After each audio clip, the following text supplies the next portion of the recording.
सुरेंद्रनगर के सैला तालुक में भ्रष्टाचार बार बार सामने आ रहे हैं। जब कुछ दिन पहले सैला सर्कल के पास नाली की जड़ें उखाड़ थी, तभी जिन्होंने वाहन चालक परेशान हो गए। इसी तरह दूसरी घटना सैला बस स्टैंड के पास सामने आई है, जहां शीवर की छड़ें दिखाई दे रही हैं। सैला तालुका में ऐसी त्रासदी अवसर पर होती है जहां समाचार रिपोर्टर प्रसारित की जा रही होती है।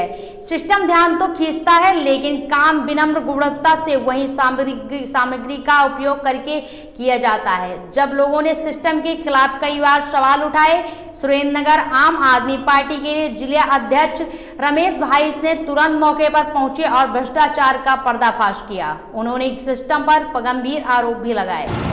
भ्रष्टाचारનો ખાડો હવે તો લોકોને શું કરવું અને શું ન કરવું સમજાતું નથી।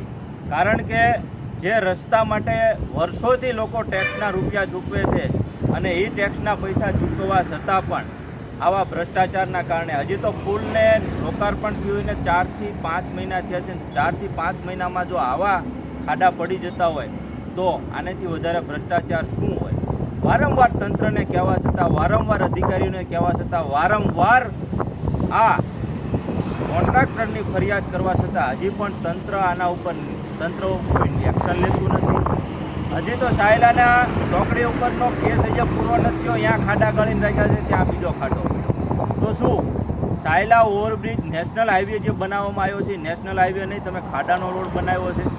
તાત્કાલિક અસરથી અહીંયા આ બસ સ્ટેન્ડથી મેન જતો રસ્તો છે, આવનારી દરેક એસટીઓ અહીંથી નીકળે છે। મોટી દુર્ઘટના થાય એવી સંભાવના છે, પણ હજી પણ તંત્ર અહીંયા ક્યાંય કોઈ આવ્યું એવું લાગતું નથી। તો શું લોકો આમ ભરોસે છે? અમારી લાગણી અને માંગણી છે કે તાત્કાલિક અસરથી આને રિપેર કરવામાં આવે ને રિપેર સારો કરાવવામાં આવે કે આવનારા સમયમાં પાછો ખાડો ન પડે।